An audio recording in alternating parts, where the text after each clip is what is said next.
Ya, halo semuanya. Kali ini kita dari Badan Eksekutif Mahasiswa Fakultas Teknik dan Ilmu Komputer Universitas Buana Perjuangan Karawang mengadakan suatu kegiatan podcast. Nah, sebelumnya izinkan saya memperkenalkan diri terlebih dahulu. Saya Rifki Muhammad Aulia. Di sini saya sebagai anggota BEM dan menjabat sebagai Wakil Ketua Umum Badan Eksekutif Mahasiswa Fakultas Teknik dan Ilmu Komputer. Di sebelah saya ada. Perkenalkan, nama saya Ageng Rizky Purwosaputro. Saya selaku Ketua Umum BEM FTIK UBP Karawang. Mungkin di sini saya sebagai narasumber ya untuk menginformasikan beberapa poin tentang BEM Fakultas di UBP Karawang. Nah, sebelumnya di sini saya akan menjadi moderator ya untuk mempertanyakan untuk membimbing dari ketum sendiri bagaimana untuk BEM FTIK ini. Apa sih BEM FTIK itu dan seperti apa BEM FTIK itu? Tum, gimana kabarnya, baik? Alhamdulillah senantiasa baik dan sehat. Gimana kabarnya, baik? Saya baik juga tuh. Alhamdulillah. Akhir-akhir gini ini gimana Tum? Kesibukan apa aja sih Tum akhir-akhir ini? Mungkin masih sibuk kuliah daring ya, mempersiapkan KP. Kalau untuk organisasi sendiri ada program kerja terdekat di bulan Ramadan ini. Kita akan mengadakan buka bersama Ormawa. Oh, jadi buka bersamanya dengan Ormawa FTIK ya? Benar. Tum. Oh. Jadi untuk ketua umum ini kita sering menyebutnya Tum, ya biar lebih akrab aja gitu, biar tahu bahwa Ketum Ageng ini sebagai ketua umum dari Badan Eksekutif Mahasiswa Fakultas Teknik dan Komputer. Tum, sebagian kan ada yang menanyakan nih, apalagi yang seperti mahasiswa baru kan belum mengenal nih apa itu BEM. Boleh dijelaskan sedikit gak Tum? Apa sih itu BEM tuh? Gambaran besarnya ya, apa sih Ormawa BEM itu? Kebanyakan yang mungkin mahasiswa baru maba kenal itu pasti kebanyakan mengenalnya itu lebih ke BEM-nya dulu tuh kan. Nah, di sini ada BEM di tingkat universitas ataupun di BEM tingkat fakultas. Yang saya jelaskan hari ini adalah voksi kita sebagai BEM fakultas. BEM fakultas adalah organisasi intrakampus di mana kita bersifat sebagai lembaga eksekutif di lingkungan universitas. Nah, kita tingkatnya di fakultas. Dan kita voksi kerjanya itu sesuai dengan karakteristik atau tujuan dari visi misi fakultas. Jadi kita menyelaraskan ya tuh dari visi misi fakultas sendiri. Iya, pasti itu karena kita juga sebagai organisasi BEM itu menjadi mitra kampus gitu. Harus sesuai. Untuk BEM FTIK sendiri nih tuh, itu didirikan tanggal berapa sih tuh? BEM FTIK sendiri itu di tanggal 25 Juni. Tanggal 25 Juni. Tahun 2016. 2016 itu berarti pertama berdiri ya? Dulu masih Fakultas Teknologi dan Ilmu Komputer. Dan untuk Fakultas Teknik dan Ilmu Komputer itu di tanggal 10 September tahun 2019. Nah, kan itu ada sebagian penanyakan ya tuh, kenapa bisa ada pergantian nama dari teknologi ke teknik? Ada pergantian nama ketika farmasi memisahkan diri dari fakultas, membentuk sebagai fakultas sendiri, itu Fakultas Farmasi. Dan masuklah itu himpunan teknik mesin. Himpunan teknik mesin masuk ke fakultas kita dan pure menjadi fakultas teknik di situ. Jadi sebelumnya untuk teknologi itu di dalamnya ada farmasi ya tuh? Benar sekali. Setelah berubah jadi teknik, farmasi keluar dan ada prodi baru ya. Untuk fungsinya sendiri apa sih tuh? Kan banyak menanya nih. Untuk fungsi BEM sendiri itu apa sih? Fungsi BEM itu ada advokasi, ada fasilitator dan koordinasi. Pasti advokasi itu. Advokasi ini kita sebagai jembatan atau menghimpun aspirasi-aspirasi tiap-tiap prodi yang ada di fakultas. Dan tugasnya kita juga mengawal dan mengaudiensikan aspirasi tersebut. Gitu. Dan terlebih dari itu kita harus ada analisis ataupun kajian-kajian yang berkenaan dengan aspirasi-aspirasi tersebut biar kita relevan aspirasi yang kita bawa untuk kita bicarakan atau untuk kita audisikan dengan pihak kampus. Jadi untuk urusan kita kaji terlebih dahulu ya. Ya, Jadi nggak langsung kita langsung sampaikan saja. oh enggak itu. Karena kita harus menimbang juga kan, mengingat aspirasi yang masuk.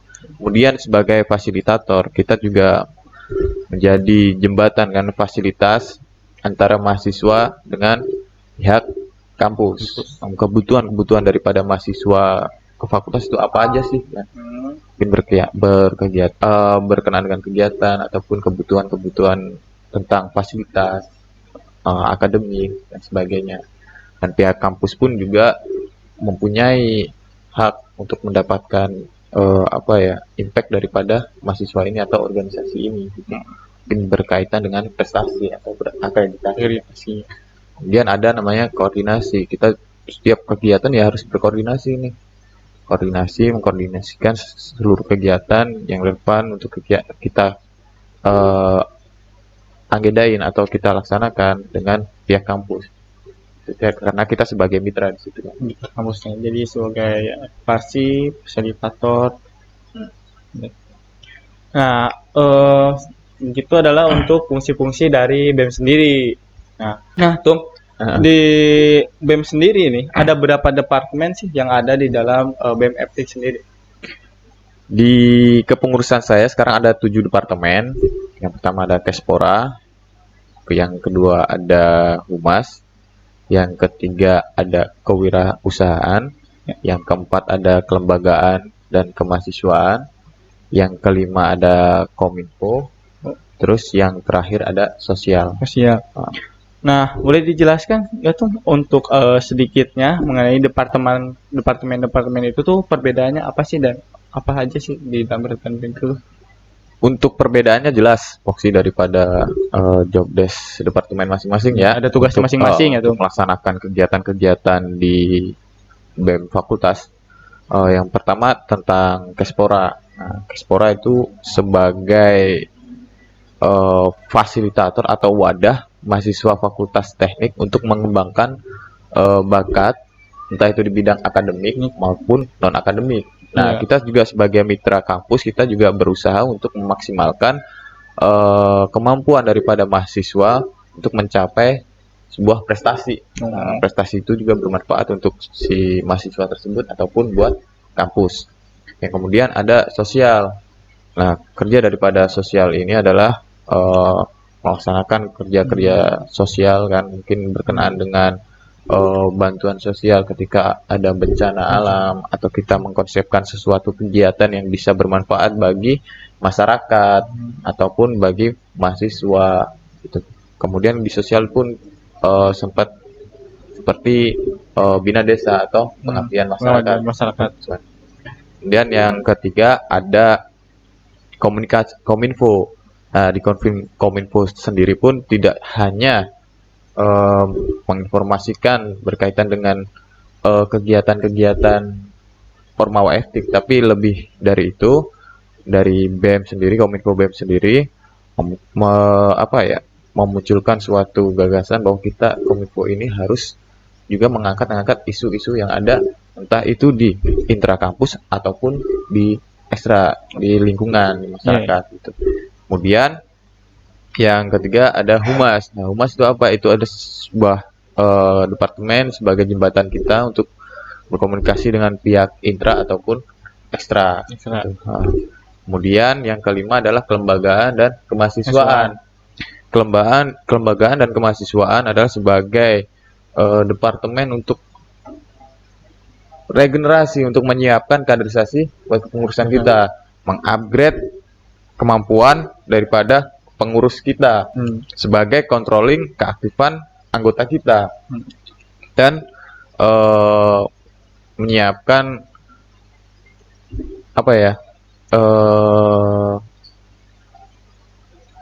diskusi dengan mahasiswa dan Ormawa itu memfasilitasi.